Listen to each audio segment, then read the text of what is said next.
Amados, é incrível, porque eu já ministrei essa palavra aqui na igreja. E o Senhor me levou a ministrar de novo essa palavra, só que com outra visão.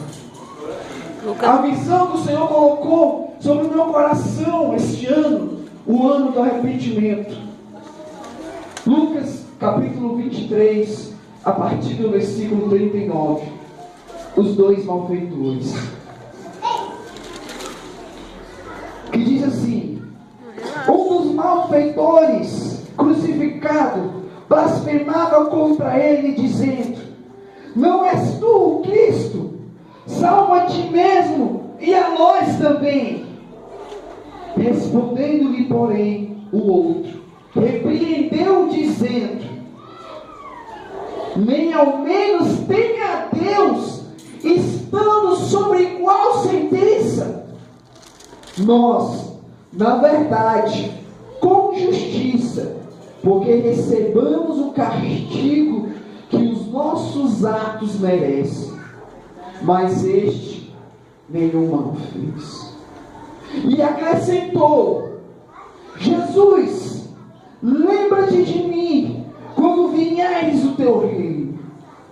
E Jesus lhe respondeu: em verdade te digo que hoje estarás comigo no paraíso. Amém?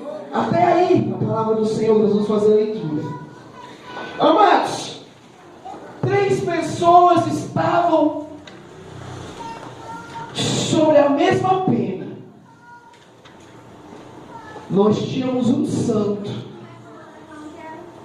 nós tínhamos um irreconciliável, e nós tínhamos um arrependido.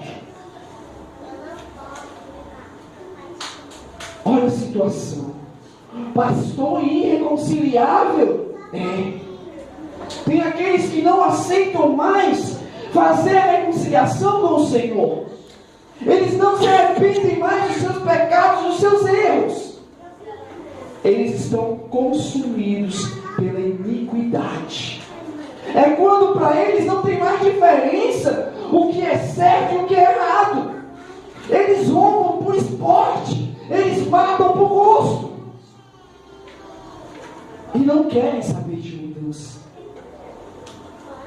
Tinha outro que poderia estar na mesma situação, roubando e matando, mas quando ele viu o sacrifício de Cristo, o que Cristo fez por ele, porque mesmo no mundo do crime, do roubo, do homicídio, Deus brada, Deus fala, Deus visita, Deus consola, Deus dá o livramento. Aleluia. Pastor, Deus dá o livramento? Dá. Aleluia. Dá. Porque tem pessoas que ainda têm obra, tem obras em vidas de pessoas que ainda são necessárias. E eles, quando vem a Cristo, quando vem o momento e sentem o chamado, eles se arrependem. Por isso o Espírito Santo me fez levar a igreja a ficar pensando em situações difíceis, em situações que somos provados. Amados, quando chega um e enfia a mão na cara, o cristianismo e o amor ao próximo vão embora. Vão embora. Porque o que nós pensamos, amados, por que ele me bate? Ele não é melhor do que eu. Eu sou filho de Deus, por que ele está fazendo isso comigo? Pensa no seu coração. Se em algum momento você já não pensou desse jeito. Ou às vezes quando o ímpio está prosperando, você fala: uai, mas como? Por que ele prospera e eu não prospero? Está difícil a vida para mim. Eu corro para um lado, eu corro para o outro, e não tem saída.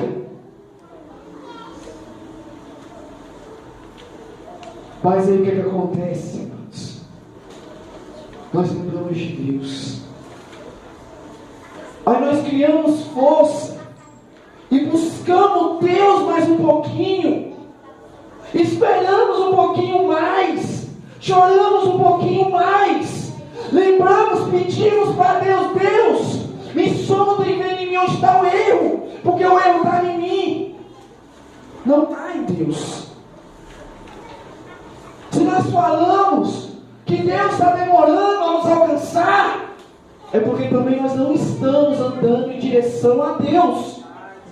Por quê? Porque se nós estivermos andando em direção a Ele, a promessa dele é que Ele vai abreviar os dias por amor aos filhos dele, porque senão nós não suportaríamos.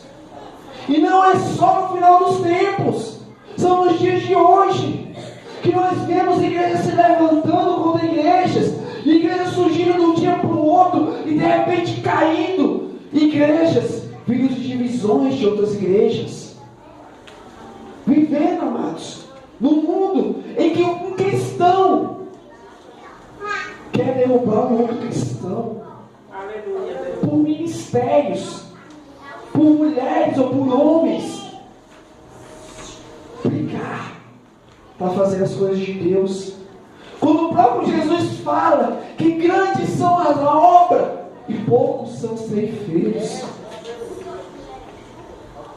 Mas por quê? Eu digo nós, amados, eu não incluo isso. Nós queremos as coisas bonitinhas, perfeitinhas, andando. Eu falo, minha filhinha que está para nascer, eu falo, já podia nascer andando e falando, para facilitar as coisas para o pai. Porque chorar e o pai não saber o que é complicado. Aonde nós podemos ter facilidades, nós vamos querer ter.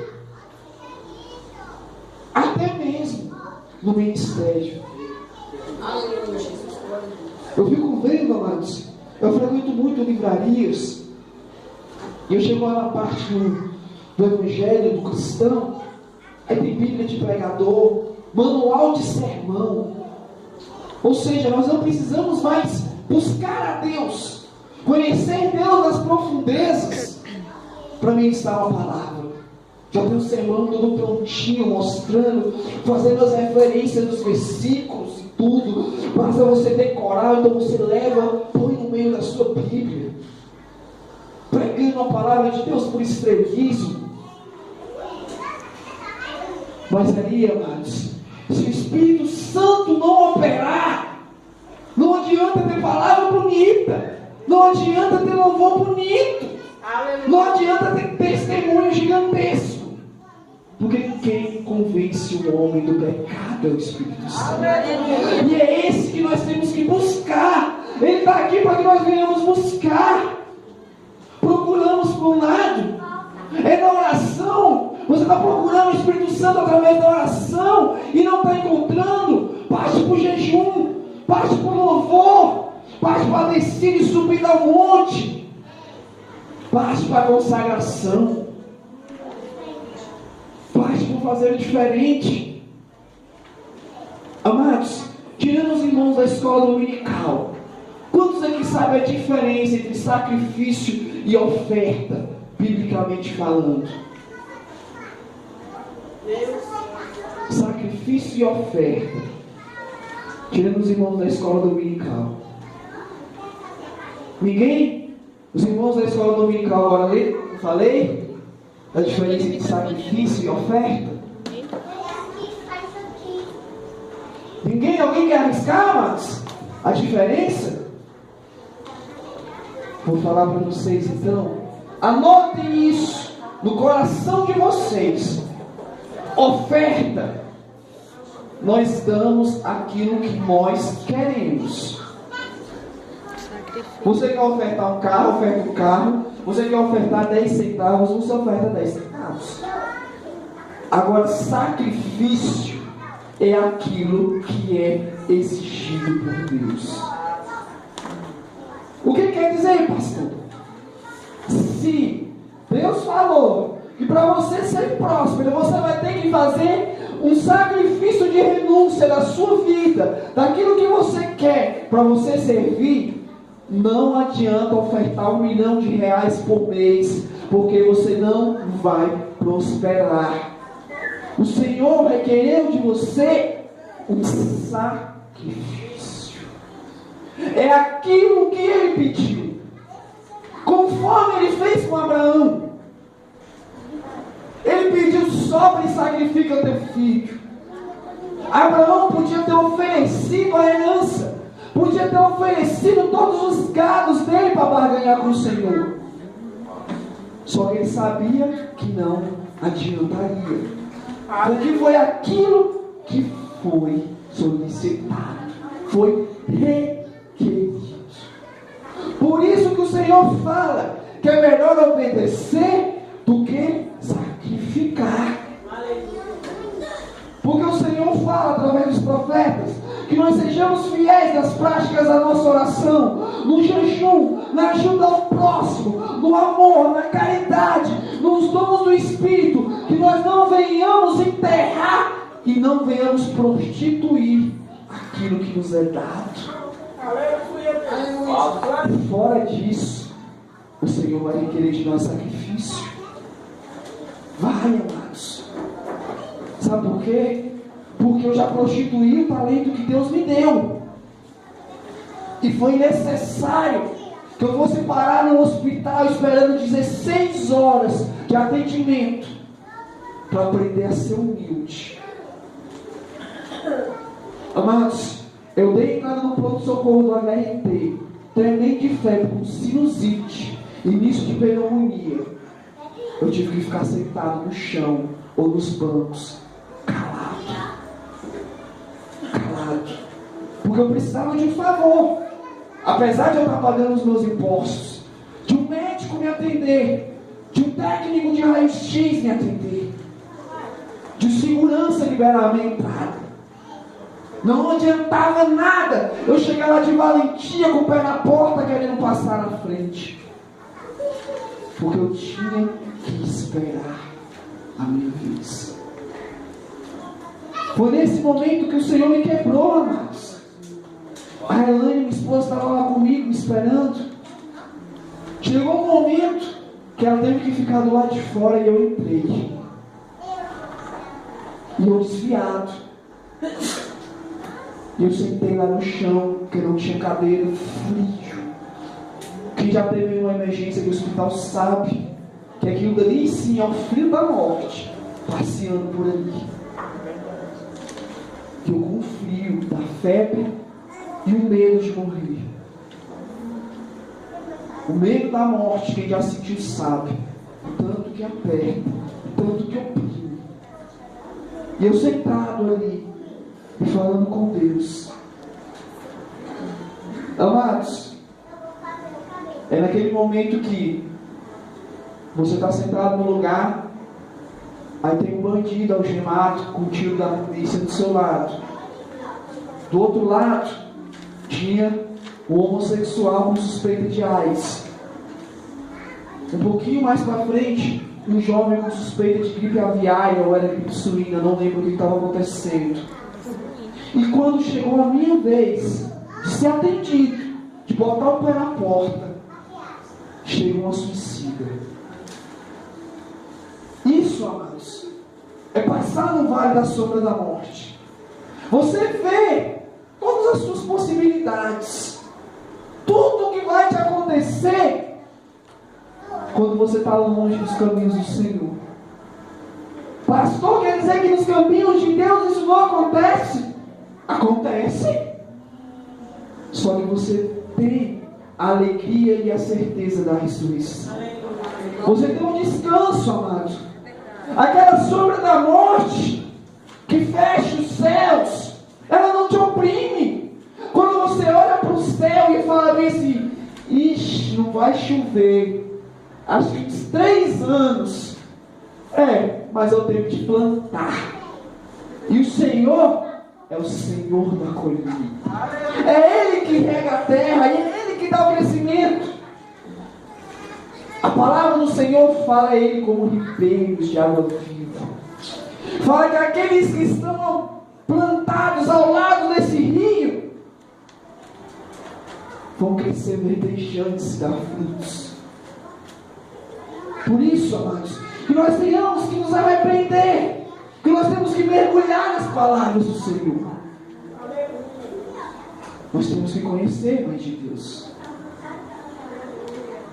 Olha só, esses dois malfeitores da Bíblia, os dois ao lado de Cristo, os dois estavam ouvindo a multidão dos fariseus e dos escribas gritando: crucifica, mata, ele não é dos nossos. E viam aqueles seguidores de Jesus pedindo: soltem o mestre, porque ele nada fez. A história de Jesus, a vida de Jesus já corria toda a Judéia, todas as cercanias. Eles ouviam falar. Eles ouviam falar mal e eles ouviam falar bem. Quantos aqui essa noite já ouviram alguém falar mal de Jesus? Eu já ouvi. Tem doido para tudo. É verdade. E quantos já ouviram alguém falar bem de Jesus? Amém. Acho que todos nós, né? Senão nós não estaríamos aqui. Nem que seja em cura, salva e liberta, nós viríamos. Então, amados, eles estavam na mesma situação. Só que o quê? Um pendeu ao arrependimento. Ele disse, amado, que ele merecia o castigo pelos atos dele. Mas Jesus não merecia estar passando por aqui. O outro falava assim: tu não é o Cristo, desce daí, salva tu e a nós. Ele ainda queria ir no barco, ainda queria subir no barco. Semelhante modo, quando Jesus sobe nos barcos com os discípulos e vai passar pela outra margem, e de repente no meio daquela viagem o barco é cometido por uma tempestade, e o barco balança para um lado, balança para o outro, e Cristo está dormindo, está deitado, está descansando no meio da tempestade. Os discípulos provavelmente estavam correndo de um lado, puxando a vela, correndo do outro, medindo não sei o que, arrumando uma corda, fazendo não sei o que, fazendo tudo, menos procurando a Cristo. Ande o barco, amados, porque nós venhamos que chega no momento que eles falam assim: mestre, por acaso não te importa que nós venhamos perecer? Olha só, creio eu que depois que eles tentaram tudo, botar remo, remar, correr, aí eles lembraram do mestre. Me pergunta: mestre, te incomoda se nós vemos morrer desse jeito? Assim? No meio da tempestade? Então Cristo levanta do trono nesse momento, não daquela cadeira ou daquela cama que ele descansava, porque ele se levanta em majestade e dá ordem aos mares e aos ventos que se aquietam. Glória a Deus. E de repente, ó, clamamos. E os discípulos que clamaram a este mestre viram e falaram assim: quem é esse que até os ventos e os mares obedecem?